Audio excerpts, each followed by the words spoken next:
Control of hospital medicines.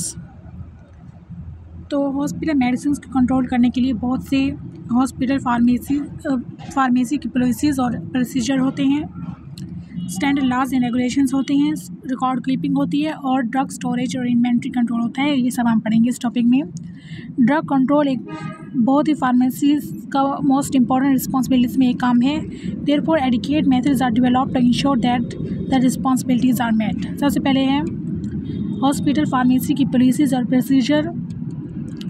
Drug control begin होता है जब एक पॉलिसी सेट होती है, और ड्रग कंट्रोल सिस्टम कितना इफेक्टिव होगा वो डिपेंड करता है कि पॉलिसीज़ और प्रोसीजर कितनी इफेक्टिव हैं, और फार्मेसी स्टाफ को इससे फेमिलियर होना चाहिए। Drug laws and regulations, the pharmacy must be aware of the and comply with the laws, regulations and the standards related to the drug control. Record keeping, pharmacist को चाहिए कि वो establish करे और मेंटेन करे adequate record keeping systems.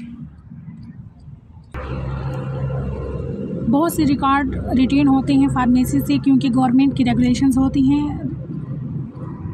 Records advisable हैं ताकि legal protection रहे और sound management of pharmacy department रहे।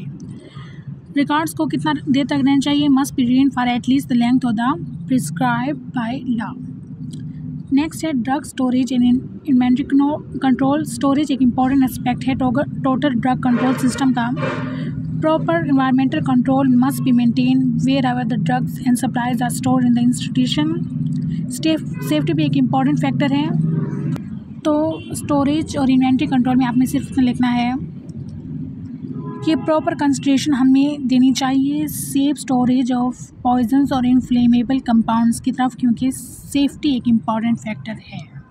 It's all about control of drugs, which include the policies and procedures, standard laws and regulations, record keeping, and drug storage and inventory control.